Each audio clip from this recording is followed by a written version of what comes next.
দেখছেন হিমামি healthy and tasty মন্ত্র মশলা present জি বাংলা রান্নাঘর।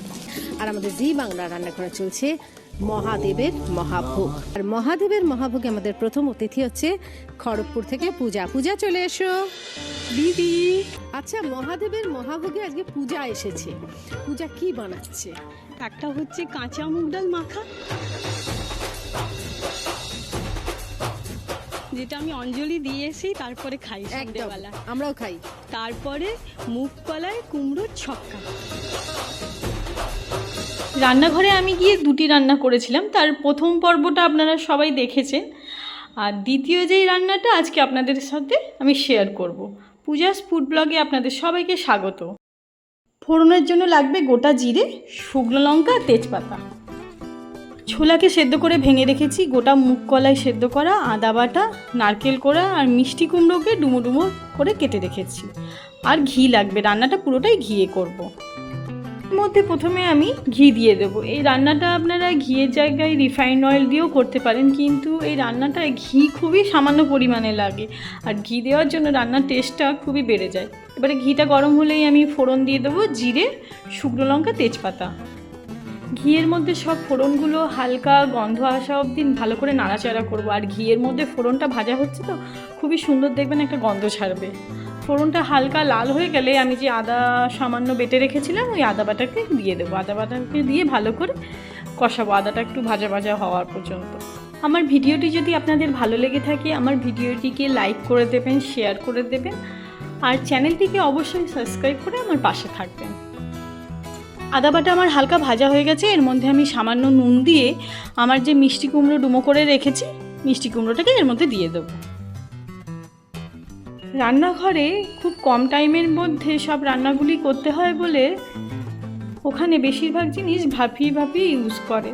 আমি এখানে ঘরে করছি বলে কুমড়োগুলোকে কাঁচাই দিয়েছি, রান্নাঘরে কুমড়োটাও সেদ্ধ করে দিয়েছিলাম। কুমড়োগুলো আমার হালকা ভাজা হয়ে গেছে, এবারে 10-15 মিনিটের মতো এটাকে সেদ্ধ হওয়ার জন্য ঢাকা দিয়ে রেখে দেবো। 10-15 মিনিট হয়ে গেছে, এবারে ঢাকা খুলে দেখে নিই কুমড়োগুলো সিদ্ধ হয়েছে কিনা।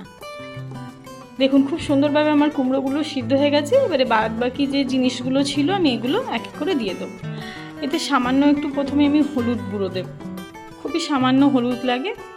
হলুদ দিয়ে আবার হালকা নাড়াচাড়া করব। নাড়াচাড়া করে আমি যে ছোলাটাকে সেদ্ধ করে ক্রাশ করে রেখেছিলাম ওই ছোলাটা দেবো। আর ওই খোসা শুদ্ধ যে মুগ ডাল হয় ওটাকে সেদ্ধ করে রেখেছিলাম, ওই সেদ্ধ মুগ ডালটাও দিয়ে দেবো। ছোলাটা দিলাম, এবারে মুগ ডালটা দেবো।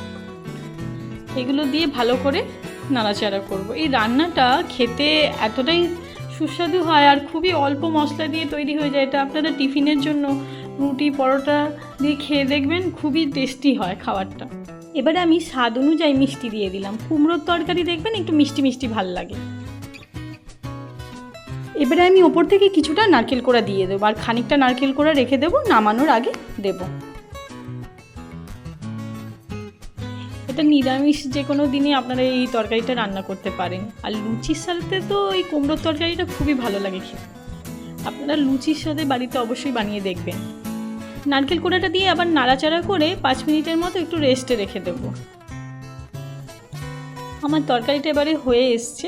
এবারে নামানোর আগে ওপর থেকে আমি সামান্য পরিমাণে গরম মশলা গুঁড়ো দেবো, ঘি দেবো, আর খানিকটা নারকেল কোড়া আবার দিয়ে দেবো।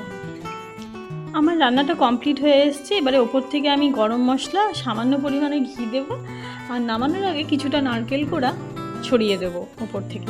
এই রেসিপিটি আপনারা বাড়িতে অতি অবশ্যই একবার ট্রাই করবেন। এটি খুব কম সময়ের মধ্যে এত সুস্বাদু একটি খাবার তৈরি হয়ে যায় আপনারা কল্পনা করতে পারবেন না। এই রেসিপিটি খুব হেলদি একটি রেসিপি তৈরি হয়েছে, কারণ ছোলা মুগ ডাল এগুলো হাই প্রোটিনযুক্ত জিনিসের মধ্যে অ্যাড হয়েছে। এগুলো খাওয়াও খুব স্বাস্থ্যকর। এই রেসিপিটি অতি অবশ্যই বাড়িতে ট্রাই করে আমাকে কমেন্ট করে জানাবেন।